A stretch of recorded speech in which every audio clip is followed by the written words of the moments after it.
What is it going to take for the community to go, okay, I'm happy with this, I'm not scared of this. We call for an open house right now. I can even see, like, if the screws are on this thing, like, it's pretty impressive. That's how far out we are.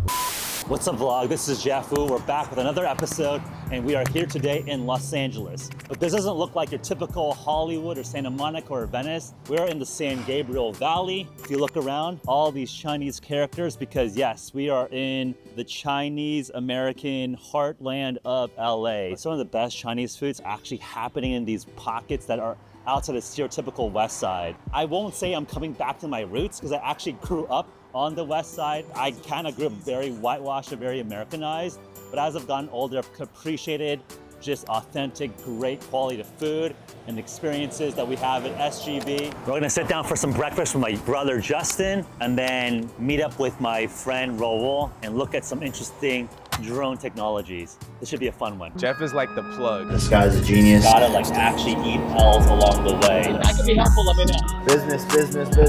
Jeffrey's mic'd up. Yeah. Wondering if I could get a picture. Sure, yeah. Sorry for interrupting the video. No. You get to make the vlog. How do you know my content? Man, I found you from Jake Paul. Okay. And then I saw I was following Johnny Chang for a while. Yeah. And then I saw the vlogs. Yeah. Cool. No, Really appreciate the bro. support. Anything specific that you like in terms of what I should be doing more? Nah, Like what are you up I'm to? trying to get into entrepreneurship Cool. too, and I see you do the raw style. Yeah. You know, you're critiquing a lot of the guys. Yeah. Giving content on business and stuff. Cool. And I really appreciate those insights. Yeah. DM me on IG. I'm happy to Okay. follow and just like continue the I conversation. appreciate that. Yeah. Thank you so much. Hey, Yeah. thanks for dropping by. Thank you What's so your name? much. William. William. Yes. Okay, yes. cool. Thank you. Let's keep in I'll touch. see you on IG. Yeah, that's awesome to see that the channel is growing. I think before it would have been like super awkward, but super appreciative for folks that are watching and coming up and saying hi. And if you see me out and about, come say hi. Happy to stay in touch, be of use if I can be. But yeah, let's get breakfast. So I'm hanging out with my brother, blood brother, not everyone a bro, everyone's a bro. But every time I'm back now to LA, we try to get some breakfast, get some meals together. So it's one of our favorite spots, a Cantonese, Hong Kong style cafe. Classic Hong Kong cafe in the San Gabriel Valley. Great spot. Yeah, put the link up there. You see me out here more often. Eat some food, eat some exotic food. We'll show you some of the favorites, and we're gonna do a little mukbang. 要问说你要不要 order 油条或者炸两啊？要再加一个油条。再一个油条 ，OK。你要这个极地粥吗？对 ，Pig Organ。呀，极地粥可以配你的油条，然后一个冻阴阳。对，少糖。小糖哈 ，OK 好谢谢可以那我那个饮料已经叫了。你要你这了哈对对，OK 对好，你配2个鸡蛋吗？对鸡蛋怎么加？ over easy。什么肉？香肠、火腿还是午餐肉？香肠香肠哈，菠萝油可以吗？可以。菠萝油哈，OK 好的。 And then what do you want? Just a black coffee and a water, please. 哦 Are you sure you don't want a bite? What do you recommend? 我的一样的。哦，这一样的，对也是极地的，极地对，让它极地粥长长。哦，内脏他们喜欢吗？可以。可以的哈。可以。OK，我帮你先买 order。好，谢谢。 You got fans, huh? You see that, bro? Happens pretty often, or what? Yeah, it happens probably like once a week. People will come up and say hi. Wow. But obviously, like I'm not shooting vlog content all the time, so it's not captured. Right. I got to do a little bit of practice. The first time, it's like it's like weird because like a stranger pops up to you and you just like don't know what to expect. I'm a normal person, right? Like I expect, hey, you want something from me? You trying to fight me? Trying to rob me? Yeah. So it's always like weird when strangers walk up to you. Yeah. But it's happening enough where it's like cool, quickly assess. Oh, it's like a real person that like appreciates the content and the channel, and then it's like cool. They would have a deeper knowledge of you than you would have of them. Of course. Just because like it's like an information asymmetry, right? Like they know much more about what I do than vice versa. But it's okay. I think life is about creating very serendipitous, fun moments. So it's fun for me. I'm happy to help out people that seem earnest. And in some sense, you gotta like take a shot, right? Whether you're cold approaching someone to say hi, introduce yourself, and asking for, staying in touch is equivalently as hard as asking for your first angel check or asking for your first customer to buy your product or buy your software. Makes total sense. So like in some sense, like do that cold approach, right? Like shoot your shot. Like it's a muscle that you'll have to be practicing to shoot your shot, get shut down, make it awkward, be awkward. But hey, like that's life. Like you're gonna get told no 99 out of 100 times, but the one time that it works, and you figure out like a little button to keep mashing, like keep doing it. When I was a kid, I think like I think I was actually very introverted and quiet as a kid. I remember like certain times when I had to like, remember in elementary school you had to like, you can like lead the Pledge of Allegiance and stuff like that. I remember just like, I don't know if I was like shy. I probably was shy, but I also just like didn't want to do it, so I just like refused to do it. So I think people thought I was like very shy or introverted. I still get sometimes anxious when like it's a introduce yourself in a dinner table setting, and it's like, hey, you gotta tell like your secret power and your name, what you do, and I've done this like literally 17,000 times, but I will still get nervous when it's like, oh, Justin, you're saying yourself. I'm like thinking, all right, what do I say? My heart rate increases, but I've done it so many times where it's like I know how to channel that nervousness into excitement and just, you know, carry on. But I think some of that core introverted, geek, nerd, studious child of me is still in here, but I've gotten so good at masking it and trying to be entertaining and be on the vlog, whatnot. I think the motivation for me is just like effectiveness. Like I don't think I have changed my personality. Like I'm very okay being introverted and quiet, but it is an adaptation for effectiveness. You have to be loud, you have to be opinionated, you have to be vocal to lead. And I've just like, I think rewired my brain to like enjoy it, go towards that discomfort, go towards that stress. And I think it's very interesting hearing a lot of like the best performers and entrepreneurs, like when it's uncomfortable, you run towards it. I think it's like a very good adaptation. Like if you feel stressed, yo, fuck it. Like, why am I scared of this shit? Do it more. And I think you need to have that weird psychological raw adaptation to just keep improving, keep challenging. I think one of the big obstacles for people, how do you deal with the criticism and the haters? I think it's actually very simple. For 99% of people out there, you have no fucking haters because no one even gives a fuck that you exist. Don't even worry about other people's opinion because they're not even thinking about you. So does that make sense? Right? Like you don't even have anything to lose because you're nobody, right? Like I'm nobody, right? Like no one gives a, like I have a little bit of a following now, but like I know that in the world of power, influence, entrepreneurship, venture capital, celebrity, content creator, I'm nothing. And I like that mindset because I feel like I'm an underdog every single day. I have some stuff, I have some success, but I see myself as nothing. I remind myself that I'm nothing. So I really have nothing to lose. And even if I'm a billionaire, a trillionaire, I accomplish all my wildest dreams, I'm like probably wake up and tell myself that I'm nothing. I think it's like that healthy, you know, the Roman consuls, they have a triumph, right? They have a person telling them memento mori when they're having all the Roman triumphs, the pillars, the military parades. And I think that is like the healthy disregard for complacency.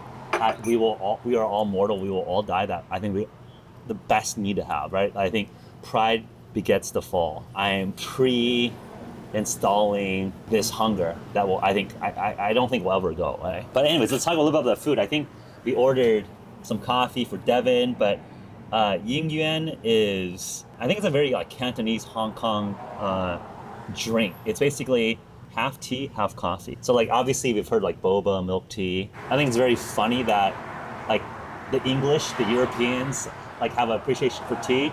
That basically came from them like colonizing China and like taking that and turning it to their own like fancy tea. So like remember I'm in London at these fancy English teas and the scones. It's basically a derivative version of dim sum, right? I think that's probably the history of English teas. They're basically it's a version of dim sum. What did you order?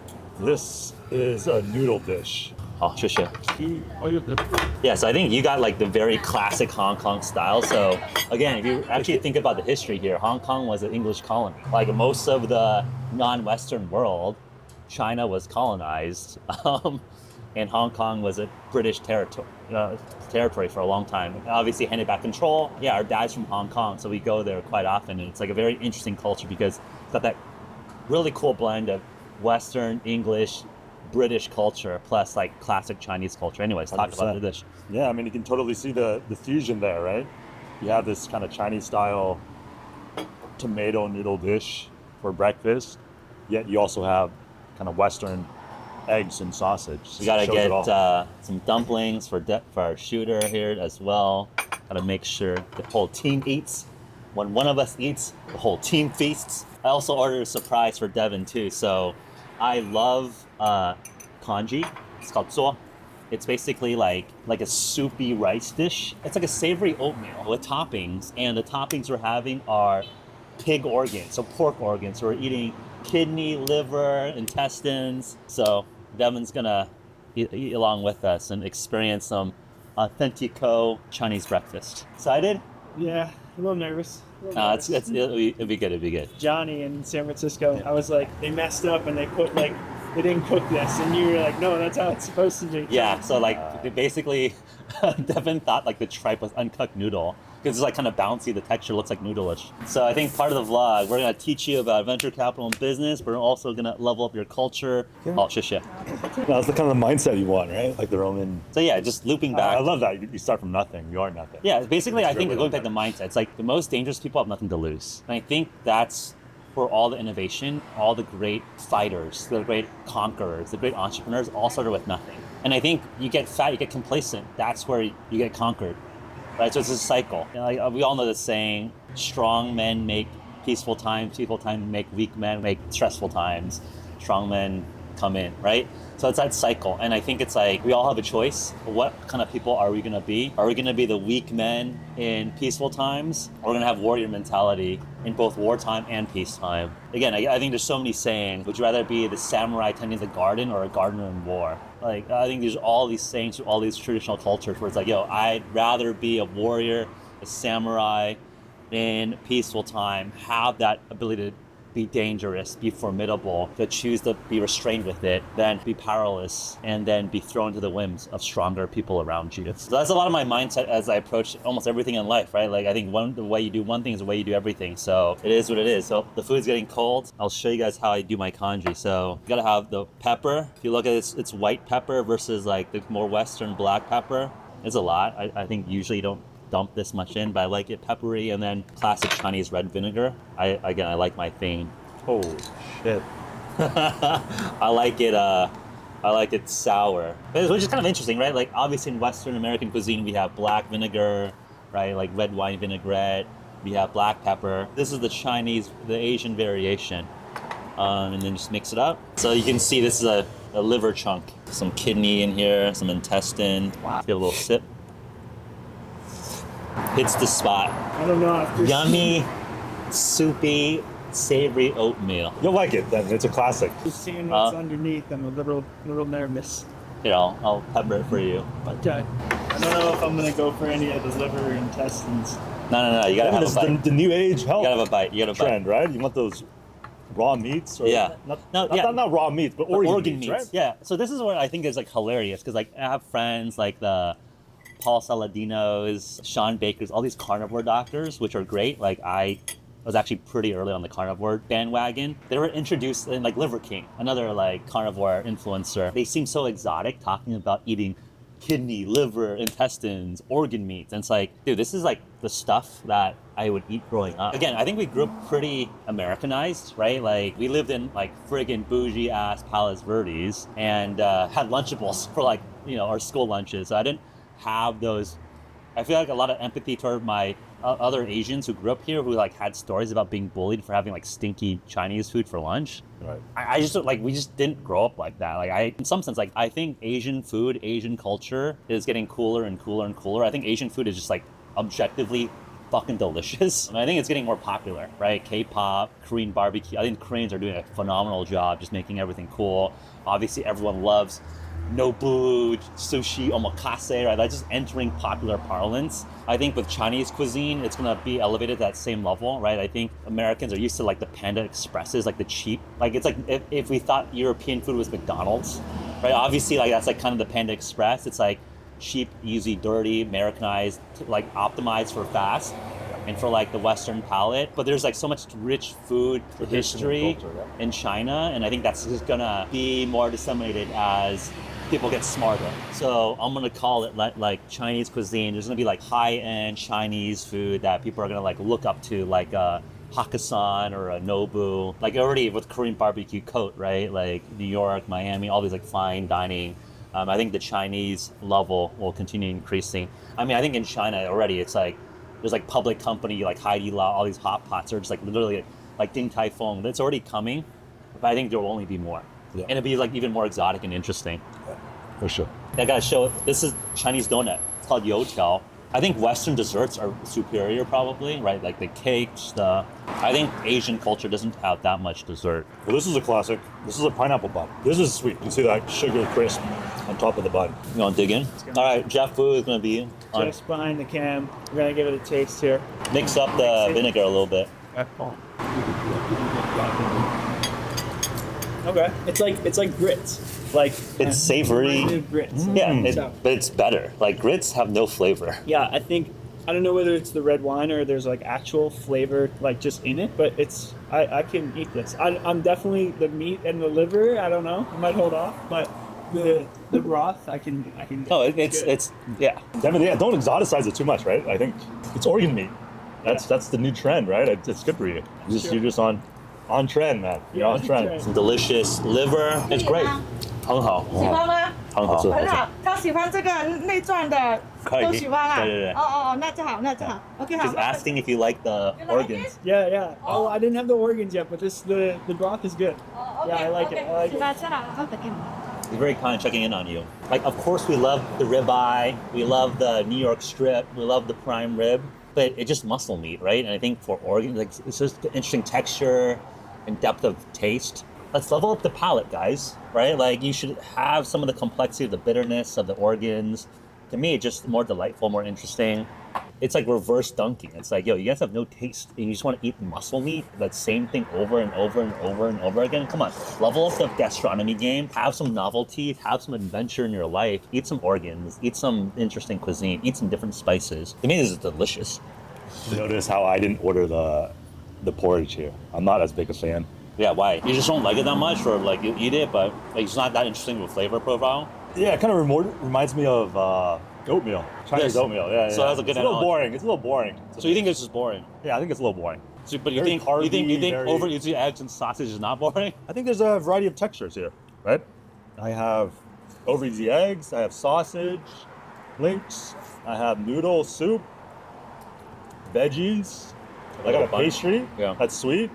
A variety of flavors, variety of textures. It's fantastic. Okay. So your preference is not that this is exotic or weird. You think this is actually very basic, essentially.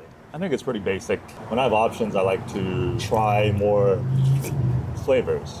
you know? I'm in culinary backwater of Miami, which might be controversial for me to say, but look, I don't count Poppy Steak and where the fuck that's out there that's doing bottle service steaks as culinary excellence, right? Like, look, it's a fucking awesome night out to be with your boys, have bottle service girls bring out a steak. There's no good Asian food out there. I think when I come back to California, I'm like just hitting up the most raw, like hardcore, real Asian stuff. There's just like nothing out there. Fair enough. So maybe that's just like, I feel like I just miss it. Yeah, I think the context is different, right? Yeah. I'm here every day. Yeah. I have this kind of food every day, so. Yeah, I always go for like the congee or the porridge. Like that's it feels very homey to me. Even though we do not eat this for breakfast every day. What do we eat for breakfast? I felt like my mom. Cheerios, man. Yeah, we have it at like. Cheerios is the go-to. Yeah, I think again a pretty like whitewashed, normal Americana upbringing with some weird Chinese twists. It's like it was a mix, like many things, you know. I think tea boiled eggs. Oh, tea yeah. eggs, right? I think that was big. We had that. Yeah, that was good. That's a special kind of Chinese twist. Tea infused boiled eggs. Yeah. 茶叶蛋. Remember our grandfather would like make it tea infused. You gotta try this. This is good. Very rich, savory. Oh. Yeah, I think I've always liked exotic foods. I think my palate is very advanced. I remember some of I've eaten at a lot of Michelin star restaurants. When I first made a little bit of money, I would like geek out and like plan to like get all the reservations 3 stars. Like kind of like, I thought it was like cool to be able to spend $300, $400 a person on a dinner. So I think I've eaten like a lot of weird, exotic, interesting stuff. No, yeah, something I appreciate. But I think it's like I just optimize for the people and the conversation now. Because I've eaten basically everything. I'm like, oh, I'm gonna appreciate delicious piece of uni. I'm gonna appreciate a delicious foie gras piece and a truffle this and a caviar that. Like I've eaten all of this stuff. It's like I don't really remember each flavor. I'm down. I'll eat with anybody, but I'll remember the conversations, the context much more. So you can have that in like a place like this. This is super homey, super chill. I mean, like the waitress saying that basically recognizes my brother Gus as like a regular. This is an awesome vibe, you know? Come here, we're like welcome like family. Awesome service, awesome food, not very expensive at all. I mean, I think the whole thing, everything here would be like $50 for like 3 of us. All this food, value to quality to, I don't need to spend $500 to have an awesome meal, right? I could spend $50 and have a better time. It's all about the people, the context, the conversation. San Gabriel Valley is really kind of a mecca for the Chinese American community. Yeah. I think just to like maybe lay the map, right? So I think in stereotypical LA, people think Santa Monica, Hollywood, right? That's like the west side, right? Beverly Hills, Pacific Palisades, Malibu, on the coast. That's where what all you think about when you think about LA. Yeah. Those areas. And maybe people do some business. They go to Hollywood, Culver City, and like downtown LA. Yeah. But anything east of that might as well not even exist. Yeah. In the popular imagination. Yeah. But that's where a lot of the Chinese American, Asian American. But I think a lot of like Mexicans are as well. like East LA, right? Like all the rich, deep, I would say, I guess like what? Ethnic communities are East Side, North, South. And I think probably some of the most interesting properties, real estate communities are out there, right? Because it's not like the milk toast, Corporal Blue Bottle coffee shop. It's like first generation entrepreneurs building up their coffee shops, right? Versus like Starbucks 5.0. Organic, whatever chain of stuff, right? It's just like real entrepreneurs with real stories, real traditions, building out some of the outskirts. But I think it's a natural cycle, right? Like that will be the cool things. It'll push out west, gets mainstreamed. West Side definitely has kind of the big budget, expensive shops, expensive coffee shops, expensive retail. Yeah. How we grew up was that so many of our Chinese American friends would get dragged by their mom to go to 99 Ranch Market on the weekends, right? Like again, we grew up on that west side, Palos Verde, which is like a upper middle class neighborhood, really good public school system. Yeah. Right. So I think we it's had like the exact same experience, hot Saturday morning, Saturday afternoon van rides for an hour or two into the San Gabriel Valley to eat, to shop. It's really universal, I think, among the Chinese American community. They all have that story. Yeah, it's something that, again, I think was like probably like we didn't super understand because like I think other kids were just like doing little pool parties or whatever on the weekends. Yeah. Like we had to do Chinese school to learn Mandarin and then do like 99 Ranch Run. Yeah, Saturday, the entire day is a 99 Ranch Chinese food ride to the San Gabriel Valley. But now I think it's cool. I think that people seek that authenticity, realness, that like interesting narrative, right? Because I think it's like we've all seen like the corporate narrative of like, hey, this is some brand. No, this is like thousands of year tradition. This is like, there's like meaning, there's tradition behind each of these like ingredients or these brands. I'm excited that like more of these stories will be told. We're on this trend where people are seeking that depth of experience. All right, we polished this off. I don't know, Devin's having struggle here. I got something. I liked it at first, and then I got a piece of meat that I almost threw it up. I feel like I can't let this go to waste. I'm pretty full actually, but I'll let you take the credit for bowl one. I'll work on this a little bit. So can't be wasteful, right? There's starving children in Africa. I feel like that's something that we probably all grew up parents telling us. Like, I don't know if that's something that like you heard as a kid. Like, hey, there's starving kids in Africa. Like, polish your plate. Yeah, finish up your food. Finish the leftovers. Yeah, For sure. I feel like in so many business dinners I go to, there's so much leftover food, honestly. It feels bad, but like I'm not trying to get a doggy bag home of like some half-eaten steak and a 20-person carbone dinner. It's like, I'm not trying. I honestly should to feed my dog, but It's probably an etiquette thing, right? You don't want to be seen as polishing your plate, licking you look, your plate. it's actually interesting, right? You probably look like you're desperate or poor or like thirsty to like ask for the doggy bag home. Yeah, it's probably not great, but I've definitely heard gossip where people would talk kind of in a negative fashion about people who take leftovers over from parties and things like that. We should change that perception, right? Like it is just straight up waste, but the restaurant's gonna throw it in the dumpster. At the very minimum, I should get miso, like some nice steak as like a meal, 对吧？东西。来，好。哎，你油条还没吃啊？吃这么小口了吗？就一点点，哦。就尝尝。啊，其实下次你可以换其他，因为我们的粥上面都有一点点油条。对，好，非常谢谢。 I see a lot of white people with better Chinese than us nowadays, right? Like our Chinese accents are gringo as fuck, and people cannot tell because we look the part. It's pretty funny. Yeah. Right? Our English is perfect, Yes. Right? When people, like I straight up, you and me have better English than 99% of Americans, right? Right. Like straight up, our English mastery is native fluency. We grew up speaking the language. We have better test scores, SAT scores, and all this shit. So like English, like we're basically as American English as American can be. And it's like funny because then we flip the Mandarin switch on, and Americans are like, oh, you're so fluent in Chinese. Like what? Look, our Mandarin is fucking white. Like It's more and more valuable to speak the language. Yeah. Right? So I think it's always good to speak Chinese. Yeah, your Chinese improved a lot. I know you spent a lot more time out there learning the language. So I think you have much more business vocabulary than me, right? Like I think my Mandarin is equivalent to like a 5-year-old's Mandarin. I think your Mandarin's probably like you can speak some business now. But I think whenever I have visited, I can pick it up so quickly. Like I feel like if I spent like 100%. I think I spent like have the basics and just get into that environment. yeah, I think I can fast. my brain is plastic. I can like get pretty fluent business Mandarin probably in like I think reading and writing will be very hard for me. Like how many characters you feel like you can read decently well now? The more you read, the more you pick back up. I think I'm functionally illiterate. Like I am straight up a Mandarin illiterate. Like I'm like IQ 70 in China. Yeah. Like my Mandarin is basically 5-year-old and I'm illiterate essentially. Yeah, so I know you do a lot of real estate. So like are you using Use a little Spanish. You gotta use a little Spanish. because all the GCs and the contractors all Mexican, Hispanics, right? Yes. That's a big part of the real estate industry, especially here in LA. So they talk shit, you right. can understand. Well, yes, of course. It actually struck me. I remember having like a similar like Hong Kong cafe in Mountain View. This is Bay Area. And I was there, and some white guy walks in, orders food, and then like I think the waiters were talking shit about him, and he's like stands up like, yo, like, you know, I understand you, fuck you, and like leaves. And I was like, be careful about talking shit. Like people understand languages. I just like stuck with me for a while, like yo, especially like I think Mandarin's like I mean like billion plus Chinese people. It's obviously a very powerful cultural language. So I think a lot of people speak Mandarin now. More than you expect, right? More than you'd expect. Yeah. So Jeff, what's the rest of your day look like? Later this afternoon, gonna hang out with my buddy Rahul. He became a police officer, and then he became a tech entrepreneur. And so we're visiting. You went shooting with them, right? Yeah. We went shooting with Now him. he's a tech entrepreneur? Yeah, I know. He sold his first tech company for millions of dollars. Like, it's very, very successful.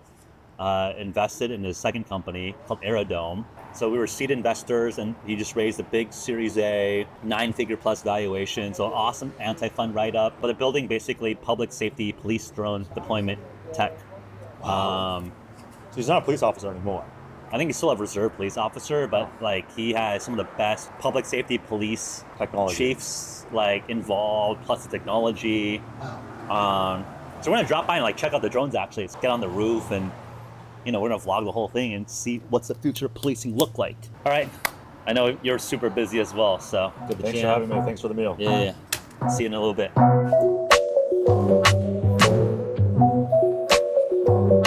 All right, we made it here to Redondo Beach. Of course, we're bringing back Rahul Sidhu. You might remember him from my New York vlog. We're jamming in his beautiful apartment about the future of policing and future police safety. And we're hinting about his new company. Well, his new company launched. It's called Aerodome. I was an early seed investor in the company.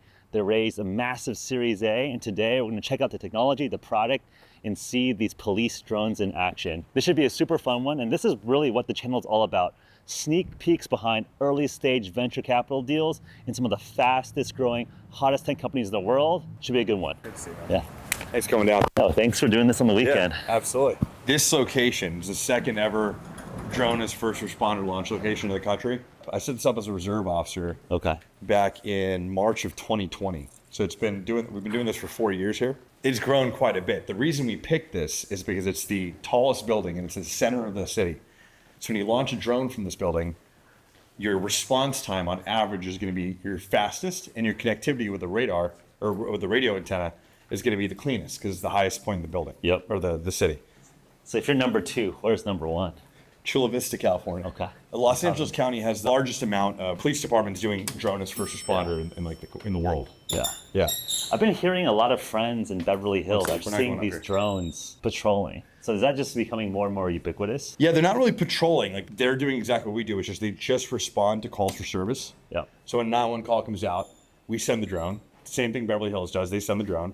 Could be miles out. Drone takes over and provide some level of air support, and then like an overwatch. Yeah, exactly. It's just Overwatch, but it doesn't do it proactively. It's not patrolling or looking for crime or anything like that. So basically, my friends were seeing these drones up there. Was it like a prior patrol? There's something happening. Exactly. Okay. Yeah, they're responding an incident to a 911 call specifically. Yeah. But yeah, it's this has been great, man. Redondo, this is the most advanced program in the country because this is the first Aerodome test site ever. Yeah. And we're launched in multiple other cities. Like Yeah. just down the street, we're launched in Hawthorne. This one's still my baby because I'm still a reserve officer here, so I get to do as much of the testing as we can here. And I was telling the vlog that we were sneaking some of the hints of Aerodome in the New York vlog, which is one of the first vlogs we're doing. Yeah. So we're going to unveil a little bit more about everything here today. Yeah, we can show you guys a little bit of something. Yeah. Why don't we do this? So we don't like fly from here. Typically, this is just like we'll have safety pilots and stuff like that. And they're going to launch the drone back and forth. We fly from the police station, but I couldn't get the approvals done in time to be able to do that. Yeah. We'll do that next time. So we're going to fly from here instead. This is it, man. Redondo Beach. So let me give you a quick lay of the land. Yeah. All the way down there, that's Palos Verdes. That's where we grew up. That's where we grew up. And then you come back a little bit closer, right where the palm tree starts. That's where Redondo starts. Yeah. So we can fly the drone. We fly the drone like miles in that direction. We go all the way out miles in that direction. And then the thing about Redondo is it's kind of crooks out. So all those houses that way, that's all Redondo Beach too. All the way down to the Inglewood 405 exit that borders Hawthorne and Lawndale. Okay. And so the Galleria Mall, all that stuff, that's all of our jurisdiction. So this is a super central launch location to be able to get to all the 911 calls all the way in this area. And we can have a clear line of sight with the drone. Now the other thing you gotta see, that giant manila envelope printer looking thing? Yes. That is a radar. So that's something we installed. Redondo Beach is the first city in America to have kind of this like localized air traffic control system type deal. Yeah. Because we put that radar up, and I'm gonna show it to you. That radar is providing us with radar hits in a 4 nautical mile radius of that radar. Any aircraft, drone, anything. This thing picks Aircraft, up. drones, and birds even. When I turn it on, you'll see all the birds in the airspace. And it's pretty good because it's basically allowing for the drone pilot not only to know, like, oh, there's something here, there's an airplane here, let me be safe, let me avoid it, but it's communicating directly with the drone through the software. So if the drone pilot's not paying attention, he or she gets up and goes, grabs a cup of coffee, and the aircraft starts coming in the airspace, it'll start blaring alarms, and if the drone pilot doesn't do it, it'll mitigate and go down to a safe altitude. So that's what allows us to be able to fly with the technology we have, miles in any direction, and be able to stay safe the whole time. Right. In terms of the value stack of making the actual hardware, the drones themselves, the software, the machine learning, AI, all the connectivity to all the public safety organizations, which layers, all of the layers are you guys playing in? Yeah, so look, our main focus is software, right? We're a tech business, that's the most scalable approach. Radar has existed, we didn't invent radar. Drones have existed, we didn't invent drones. Putting in HVAC and drone stations, like those things existed, we didn't invent them. But what we did do is find the best of each hardware provider and get them exclusively tied up with Aerodome so that we can take these best-in-class hardware solutions and attach them in software that we built that connects all these things together and provides for a seamless experience. It's just focused on public safety 911 drone response. Without that, these people don't play together. They don't have a reason to. For example, we have a great partner with Hextronics. They build an awesome drone station. Best drone station I've ever seen. It's this one right here. It keeps the drone nice and comfy, closed, HVAC, and then when we're ready, roof opens, launches the drone, goes up, comes back. When it comes back, it swaps the batteries, and then it sends the drone back up. It's the only one I've ever seen that does it, and they do it really well. So we work really well together because Hextronics, they want to focus on just building cool shit. They want to build the drone stations, and we want to help them make sure these things are on the rooftop of every police department and fire department so they can start launching these drones automatically. So we end up being good partners for everybody, and then we build the software and infrastructure layer to make it all connected. Now, I've been talking to a lot of folks within the autonomous drone community, and they give you guys so much compliments for you really just bringing together some of the best public safety officials and drone experts that are implementing government programs together under one roof. So I think it's like, for me as a seed investor, it's like, I believed in you as like a friend and like your track record as an entrepreneur, but it's cool to hear from industry folks that, hey, it's not just Rahul as a badass, it's like the team around you in terms of being just the world's who's who in terms of experts in this stuff. It's cool to hear. Thanks, man. Yeah, I mean, we're fortunate. You know, it's like people believe in us, and we're building a pretty good team. And we've been doing what I want to do for several years, which is just get all the right people in the room and it's like skip the red tape. Chiefs and all of this stuff, Ex-chiefs, captains, people involved in all aspects of the stack. The best people we can, we put them in the room, we get out of their way and let them move forward. My goal is just like cut all the red tape I'll let the team do the work. You know what I mean? Yeah. All right, let's see what we got. Go ahead and launch it. All right, we're airborne. One of these days, we're gonna be thankful we have these drones overwatching us. So Redondo, is this your first government contract? How many contracts, how many PDs are you guys working with now? Yeah, I mean, we've got, just in LA County alone, we've got 5 either deployed or deploying. Yep. We're ramping up in Arizona, New Mexico, multiple states. But we launched in October, like last week of October, pretty much the first week of November. Right. Redondo, the first drone took flight right here. Yep. So it's been about 4 months, and you know how it goes with government contracts. It's this is really fast for government. Super 100%. fast. So in terms of just industry leadership, so you must be one of the top few players in the space making this possible. Yeah, we're the only players in the space that are able to do it the way that we're doing it. Launching drones out of docks, completely deconflicting them with radar and ADS-B and multiple sensors, and being able to fly in a way that hasn't been done before. We were automating a large chunk of the process. We're allowing people to fly multi-station, multi-drone. So this kind of next generation version of drone-based air support for public safety is us. Yeah. There are other players in the space. There's some great companies that are working on cool drones and other players in the space that are also building software.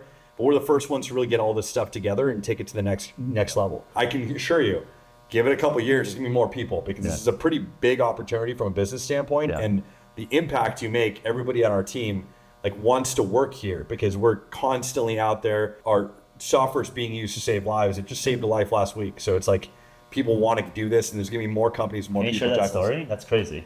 Yeah, actually, I'll show you some parts of it later. Okay. But why don't we do this? Why don't we actually put one up? Yeah. So right now, I'm actually looking at the screen. Now, typically, I'm not flying from a MacBook, but for you, I was like, hey, I want to come here, fly from here instead of the police station. Yep. And I want to show you what we got. Yep. So here's how it works. I've got my drone station set up here. So I'm just going to tell them right now that we're clear to launch. Hey, let's go ahead and launch. All I got to do to launch is press the launch button. And boom, I'm in the drone screen right now. So I've got my altitude, everything here, all the information I need to be able to fly the drone. I'm just sitting here on MacBook on Wi-Fi, right? It's super easy. No, don't show my text on video. Cool, so we're up right now. This is all live. And all I got to do is to fly this drone over the internet right now is just kind of move the camera around and I fly it like a video game. It's like legit looks like Grand Theft Auto. It feels like a video game. Watch. You know how it's WASD on PC games, right? So I hold down W and the drone's going to go wherever I want it to. I just point it here and I'm flying. WD and I'm kind of strafing a little bit. It's all just based off of a video game. We had the senior principal designer from Overwatch at Blizzard. He's the one who designed the entire gaming experience. He's great. Yeah. Nick, shout out to Nick. Thank you, Nick, for translating your skills to real world safety versus digital violence. Thank you. Exactly. So look, it's super easy for me to just go ahead and like pull up like a little road sign right here and just start zooming in on this thing to be able to see, okay, cool. I've got, let's see, someone want to call her for an open house. We can call her for an open house right now. Courtney. I can even see like if the screws are on this thing, like it's pretty impressive. That's how far out we are when we zoom It's in. like 100x. I mean, what is that? It's 200x. Okay, damn. Now I can sit here and I can get a sense of what calls I want to go to. So this is all live. These are all live 911 calls. So we're gonna go to one here. This is pretty far away. Oh shit. So this, okay. I just clicked go to a 911 call and it's going. Flying straight to 911 call. Now, Dude, this is what we do is we look up at the horizon. You know, we're not here trying to fly and look at people's houses and stuff like that. We're just kind of flying straight line on the horizon until we get to the call for service. Now I'm gonna stop because we're just doing a demo flight. We don't have to go all the way to that call. Yeah. And now let's say this is the call for service. Let's say we're going to CVS. I know it's right down here and there's like a shoplifting or something. So we can kind of just zoom out, and if they told us, oh yeah, like the shoplifters are coming out right now, we can just, we're up here. It took us like a couple minutes to get to the call, and we can zoom in and see if they're coming out. That's the getaway vehicle right there. Right. So we can just go ahead and let's go start tracking this getaway vehicle if we need to. And if this is nighttime, I can switch to my thermal vision. I can start tracking this car at night and flying, making sure that we've got eyes on the car. And this drone is just so high in the air that They have no idea. pedestrians It's are- 400 feet. It's not a nuisance at that speed. Yeah. Now, let's say I'm like, there's a guy hiding behind here. I can just go, boom, take a photo. In fact, better than that, I can share the video feed with you. What's your phone number? You're going to get a video feed. Yeah. Just fill out that form, make something up. Jeffrey Wu, Dirty there's the service. live feed right there on your phone. No lag between the two. Same feed. So you can kind of beam this to guys on the ground. Guys on the ground, tell them, hey, that's screw loops right there on the rooftop. Super powerful, right? Like imagine if you're, a patrol officer down on the ground, you can't see this guy up there. No. And it's like boom on your phone. Then you get it right there on your phone, you know where he is. Yeah. And if you pull it up, that photo I took, I sent that to you too. Let's go check back and make sure I didn't get any alarms or anything, so I know there's no aircraft in my area. Now let's say it's not just aircraft I gotta worry about. It's other stuff. Like I told you, we got drones, we got birds in the airspace. So I engage my radar, boom, that's my radar. Those are birds in the airspace right there. Here's an aircraft that's just pinging right now off the radar data. Huh. Now there's nothing here. We're good. We're golden. We don't have to worry about anything here. So you're combining air traffic control data and radar. So you're just like a real-time snapshot of everything going on. Real-time snapshot of the whole airspace. Keeps for a safe operation. I just hit this button, it's gonna return home automatically and come back and land, just like that. So you're Bring this basically back here. adding new capability. This is literally not possible without something like Aerodome. No chance. Right? Like you have to send up a helicopter or something. That's way too expensive. Tying all these systems together, making them into one public safety system where the 911 calls are up and you can control this remotely and engage the air traffic control data and do this whole operation safely in an automated way. Yeah. That's where we come in. Like before this technology existed, Helicopters, you would send a helicopter. You'd send up the helicopter, and that's super Yeah, expensive. that's what I'm saying. Like, what level of danger would require helicopter intervention? It's not just danger, it's expensive, Yeah. right? Like when you're flying a helicopter, you have to justify millions of dollars a year. When the helicopter takes off and goes to a shoplifting, that's thousands of dollars of fuel and all kinds of stuff. It's polluting the environment. And worst thing is that about a dozen people have died in public safety related helicopter accidents in the last 10 years. Okay. So you're risking your own life going in the helicopter, and you're also risking the lives of people on the ground. Yep. But a drone, that's a little bit of electricity. Right. You know, the footprint on the carbon side is not what a helicopter is. Yep. And the safety risk is nil. So your ability to actually do this, I'll send this to a shoplifting call, a catalytic convertible theft call. I'll be able to actually do those things. Send it to every fire alarm that goes out to see if the smoke is there to assist the fire department. It's not going to cost me thousands and thousands of dollars. Right. I mean, I think that's a killer feature. Yeah. Right. It's way safer, way cheaper, and it's you can make it ubiquitous versus like, hey, this is like a once a week at most deployment type of a thing. That's right. I mean, I think with any silicon valley, any technology company, right? Like the magic is partly the technology and the capability, but I think what is most beautiful is that you can make this, you literally made this 1,000 times cheaper. 1,000 times cheaper and a lot faster. Yeah. Because when helicopter taking off and going to something takes a long time. Yeah. You saw me, I pressed that button, that drone was up in the air and headed to that call in like seconds. Yeah. So you're going to be able to get to calls much faster too. Yeah. What is the future of this? I mean, I'm just like thinking in terms of autonomy here. I mean, obviously that seems like the natural thing as a technologist. Like, okay, can you automate even more of this stuff? Or do you want human intervention, human pilots, just because you want a police officer behind the screen? Is that an interesting? So there's a couple of ways that we kind of go to the future, right? Yeah. The first thing is this needs to scale up into a city. So what we have here at Redondo is one drone station, one radar, kind of one setup to be able to cover the entire city. Yep. But you go to a place like LAPD or something else, like you're going to need maybe 11, 20 of these in different places. And you're going to be able to control, multiple people controlling this whole drone system in the entire city to go to multiple calls at one time. Yep. Which means that you have to have a way to reduce cognitive load and allow for one person to control multiple drones. And there comes an investment there on the hardware and software side. And we're doing those types of deployments today. Yeah. But the other side of this is like the more you can increase autonomy, the more you can actually do this potentially 24/7. There's the regulatory side of this where flight autonomy takes certain characteristics to make this safer and faster and easier for the pilot to be able to do this, if we just do it this way. But eventually you want to be able to show the FAA or the regulatory bodies that like the AI computer is going to be safer than a human being will. Now, flight autonomy is one side, but mission autonomy is where we come in. Yeah. Because mission autonomy is knowing, like you can teach the drone how to fly itself. Right. But can you teach the drone how to be a firefighter? Can you teach the drone how to be a cop? Can you teach the drone what to do when it gets to a burglary alarm? Like how to look through all the windows? You'll figure it out, right? Exactly. Yep. So that's where we're trying to focus on being the ones that can really bring autonomy to that scale. Got it. Now, the whole thing, though, is these drones aren't flying in the air and, looking for a crime. That's not the bag. That's not what we're trying to do here. We're trying to make sure that they're only responding to calls for service generated by the community. The whole point of what we do is to reduce response time, save lives, reduce crime. We're not trying to do this in a way that's going to go out there and create some type of weird Orwellian surveillance state. Yeah. That's not the world I want to live in. Yeah. The world I want to live in is one that's safer because the drone got there in 30 seconds when someone was trying to break into my house. When we hang out in New York, this was probably less than a year ago that you were just kicking this off. Yeah. The speed of execution is phenomenal. Yeah. Just in terms of any AI, any hardware company that I see in Silicon Valley, but you add the complexity of policing, public safety, regulatory, FAA, like kudos as just like a top tier Thanks, operator here, just to get all of that done and put something out live, right? Like this is not some video game simulation. We're out there seeing this drone in a real city, in a real deployment location. It's not your first go around. This is why I thought I was just so confident to just invest when you had this idea. Thanks, man. I mean, one, you've built a company in this space to an exit, and you made yourself and your investors a lot of money the first time around. And I think you're also, aside from just being a successful entrepreneur, you live the job. You are a former police officer, now a reserve officer. Sure. And I think that so many entrepreneurs that I talk to, they want to be successful, but they don't know the problem set. Yeah. Like they want to be a billionaire, but it's like, okay, what problem are you solving for people? Yeah. You actually have boot, sweat, and tears. He told me crazy kind of policing stories where you're just chasing down bad guys on foot. Yeah. So I think you have an empathy of actually understanding a policing problem, have the credibility there. Yeah. And you bring your tech entrepreneur mind, boom, glue this all together.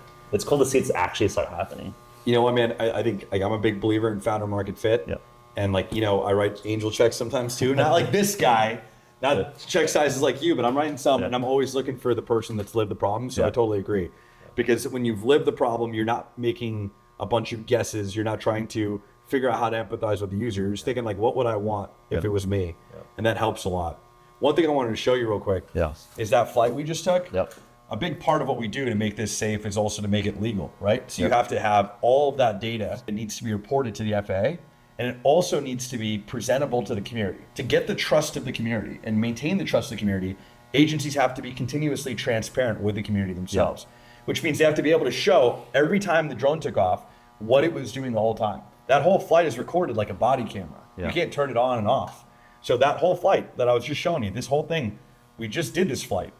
We just came over here and inspected the screws there, our entire flight path, the 911 call that we went to, and then an entire flight report with all the information that you need is auto-generated and can be exported. Beautiful. So the community can see exactly every flight that that the agency takes, and they can submit this data to the FAA and maintain compliance. I mean, that was your first company with just focusing on communication with the community, right? Smarter tech. And I think that the first time we were talking about it, I thought it was just so important that like we can talk about all the dystopian scenarios, right? Like when you see drones, police, it gets scary. But again, I think the fact you're so focused on communication, transparency, like that's the type of leader that will make this actually safer and implementable. Right? Like you need that sensibility as a citizen if you're seeing on eyes in the sky, like who, the type of people behind that, are they trustworthy? Anytime there's an advancement in public safety where you're giving officers, the tools to be able to do something, to keep the community safer. There's always, every technology implemented at the public safety level, you have to filter it through, how is this going to help us not just save lives, but is the community going to be happy about how we're doing this? How are we transparent? How are we accountable with the use of this technology? What concerns are we not thinking through? Cops, like we're just there to try and like go save someone, make an arrest, like that's the way we think about it. But sometimes we have to take a step back and think to ourselves like, okay, is this arrest worth it? Does the community want me to take this action? And if they do want me to take this action, how do they want me to do that? And as long as I can be safe and go back home to my family, I can do it this way. So you have to apply that filter to, if we're going to send drones to 911 calls, you got to think through like, what is it going to take for the community to go, okay, I'm happy with this. I'm not scared with this. That means you have to make sure that the drone's only going to calls for service generated by the community. The drone is only like looking at the horizon when it's on the way to calls. It's not spying on backyards. It's not being used to patrol the skies and do all kinds of things like that. And that every drone flight and every video is automatically uploaded just like a body cam. Because if you're pro body cam, then you should be pro body cam in the sky too, right? So that's the way that we have to think through implementing this in a way that the community is going to go, I'm happy this is here, and not that I'm terrified that you're giving this to the cops. You know what I mean? I mean, are you hopeful that this could make policing even more fair? In this day and age, I think we talked about this, that policing, it feels like it's getting harder and harder in the communication between the community and the police. In some jurisdictions, it's kind of bad. It's like terrible. And I think like if you can actually have an algorithmic specific policy that you actually is in code, in software, and you have all the data forcibly transparent, does that just elevate the policy in which the community and the police force around it? Well, there's a couple things here, like transparency. Forced transparency is important. That's what I was just talking about. Like the other aspect of this is we also live in a world now where it's kind of hard to hire cops. Yeah. Like this is not a money problem. The agencies have a decent amount of funding now. This is a who wants to be a cop today problem. Right. And it's harder not just to hire cops, but hire the right cops that are here for the right job. Yeah. Want to do it for the right reasons. In the meantime, we need to find ways to empower the police departments that don't have enough people to be able to respond to all these 911 calls. This is a force multiplier. Okay. This is giving agencies the ability to go, okay, with the drone in the sky, I've reduced my response time. That drone, for example, when we're looking for that like reckless driver that's driving around and doing something dumb, that drone's going to find it in 5 seconds. Right. It'll take 5 cops, potentially 10 minutes, you know what I mean, to do that same task. So when you make the whole patrol operation more efficient, you're going to be able to make the community safer with the amount of money they have invested in that. The other aspect of this is like alternative response. One of the things come out of like 2020 police reform is we don't need to send the police to every single call. Sometimes it's a liability to have a uniform there. So if you're sending the drone out there, you can triage and determine, is this a call for the police? Is this a call for the fire department? Do we need to send like mental health professionals there? What other things can we do? How can we game plan this to have the safest possible outcome for the person that called and whatever the circumstances are on scene? Yep. So this is giving you the ability to do that. So these types of like, let's use technology to come up with a safer outcome, smarter outcome, make the operation more efficient. This is just what you see in every industry. Yep. Every few years, someone comes out and just finds a new way to do something, and that's what we're trying to do. It's super smart. This is super exciting. It's gonna make our community safer and better. Like this is awesome. Yeah. I mean, in terms of just like investments, right? Like you can't find better things to invest in where I think we'll make some money together, but like you're literally, most startups don't make the world better, right? Sure. Like literally most startup investments are like maximize profit. Yeah.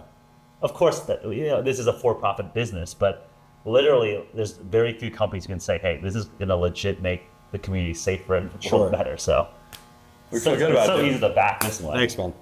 I am so pumped after that conversation and hangout. Rahul made me put down the camera, take off the mics, just talk about all things that are super secret in the roadmap, in the future, all the different plans, many more things in the works. So if you see Jeff, Anti-Fund, the ecosystem, doing more in hardware, robotics, drones, and more in the public safety, government, military, that side of the world, don't be surprised because I feel like it just blends so much of my personal interests of service, technology, and of course, business and capitalism and making the whole system profitable and rewarding for everyone involved in creating that much value. Not only in terms of monetary value, but just enhanced safety and happiness for every single one of us. If you can check all those boxes, why not? I feel blessed to be in a position to impact and participate in these types of businesses and opportunities. Hope you enjoyed a day with me in Los Angeles. Many more interesting days to come. If you like this episode, please comment, subscribe, and I'll see you guys in the next one. We're out of here.